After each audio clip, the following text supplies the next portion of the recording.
Welcome back to Kavitha Chris channel. இன்றைக்கி நம்ம சேனலில் என்ன பார்க்க போகிறோம் அப்படின்னா, ரொம்ப சுவையான டேஸ்டான பால்கோவா ரெசிபி தான் பார்க்க போகிறோம்.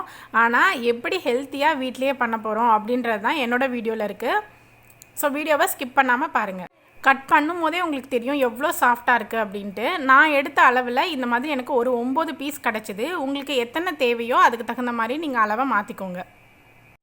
நான் 3 கப் பால் எடுத்திருக்கேன். இந்த மாதிரி ஹேண்ட் மிக்சர் யூஸ் பண்ணி நான் இதை மிக்ஸ் பண்ணிகிட்டே இருக்கேன். கொஞ்சம் கூட டைம் கொடுக்காமல் நம்ம அதை கிளறி விட்டுட்டே இருந்தோம்னா சீக்கிரமாக ரெடி ஆகிடும். அதே மாதிரி நான் நான்ஸ்டிக் பேன் எதுவும் எடுக்கலை, சில்வர் பேன் தான் எடுத்திருக்கேன். இப்போ இதில் ஓரங்களில் தங்குற ஆடையை ஒரு ஸ்பூனை வச்சு இந்த மாதிரி நான் அப்பப்போ எடுத்து விட்டுருவேன். இது ஃபுல்லாக ரெடி ஆனதுக்கப்புறம் காட்டுறேன் பாருங்கள். நல்லா திக்கானதுக்கப்புறம் நான் காட்டுறேன். இப்போ இது நல்லா திக்காயிடுச்சு. இந்த ஸ்டேஜில் நான் 2 ஸ்பூன் மட்டும் கோதுமை மாவு சேர்க்குறேன்.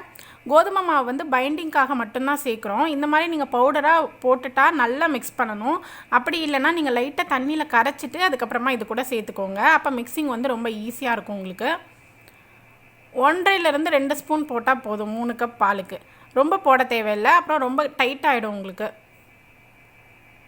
இப்போ இதில் பார்த்தீங்கன்னா நான் 30 கிராம் அளவு நாட்டு சர்க்கரை சேர்க்குறேன். இதோட ஸ்வீட் பார்த்திங்கன்னா கரெக்டாக இருக்கும். ஸ்வீட்டு நமக்கு திகட்டாது.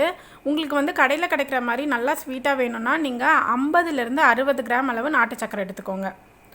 இந்த டைம்லேயே நீங்கள் செக் பண்ணிவிட்டு உங்களுக்கு தேவையான அளவு ஸ்வீட் மட்டும் சேர்த்துக்கோங்க. மாவு மிக்ஸ் ஆனதுக்கப்புறமா தான் நாட்டு சர்க்கரை சேர்க்கணும். இந்த மாதிரி கடைசி ஸ்டேஜில் சேருங்க. அப்போ தான் உங்களுக்கு கன்சிஸ்டன்சி கரெக்டாக கிடைக்கும். இதுக்கு பதிலாக இன்னும் ஹெல்த்தியாக வேணும் அப்படின்னா நீங்கள் பனங்கற்கண்டு கூட சேர்த்துக்கலாம். ஆனால் அதில் கொஞ்சம் மண் இருக்கும். லைட்டாக தண்ணியில் கரைச்சிட்டு வடிகட்டி சேர்த்துக்கணும். இந்த ஸ்டேஜில் இந்த நாட்டு சக்கரை சேர்த்து இந்த பால்கோவா பண்ணி பாருங்கள். லாஸ்ட்டாக நெய் சேர்த்து நான் இதை உருண்டை பிடிக்க போகிறேன். அந்த நெய்யோட மணமும் இந்த நாட்டு சர்க்கரையோட மணமும் சூப்பராக இருக்கும். குழந்தைங்க கேட்டு கேட்டு சாப்பிடுவாங்க. பெரியவங்களுக்கும் அவ்வளோ இஷ்டமான ஒரு ஸ்வீட்டாக இருக்கும் இது. இந்த மாதிரி வீட்டிலே பண்ணி கொடுக்குறது ரொம்பவே ஹெல்த்தி. கண்டிப்பாக வீட்டில் எல்லோரும் ட்ரை பண்ணிவிட்டு எனக்கு ஃபீட்பேக் சொல்லுங்கள். இதில் இருக்கிற தண்ணி போகிற அளவுக்கு நம்ம ஃபுல்லாக இதை கிளறி எடுக்கணும். முடிச்சுட்டு நான் காட்டுறேன். அவ்வளோதான், இது ரெடி ஆகிடுச்சு. இது நல்லா கம்ப்ளீட்டாக ஆறுனதுக்கப்புறம் விருப்பமான ஷேப்பில் நான் பிடிக்க போகிறேன். இதுதான் கரெக்டான கன்சிஸ்டன்சி. இந்த மாதிரி பிளேட்லேயும் கையிலையும் கொஞ்சமாக நெய் தடவிக்கோங்க.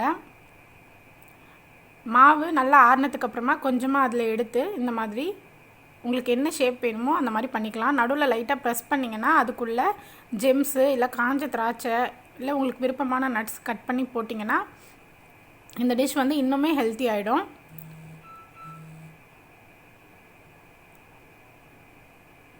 பாருங்கள், நான் பிடிக்கும் போதே தெரியும் எவ்வளோ சாஃப்டாக இருக்குது அப்படின்ட்டு. சாஃப்டாக மட்டும் இல்லை, இதோட டேஸ்ட் அவ்வளோ சூப்பராக இருக்கும். அதோட வாசனை அதுக்கு மேலே ரொம்ப பிரமாதமாக இருக்கும். வாசனையை பார்த்தாலே நமக்கு அப்போவே சாப்பிடணும் அப்படின்ற மாதிரி தோணும். அந்தளவுக்கு ரொம்ப டேஸ்டான ஹெல்த்தியான டிஷ் இது.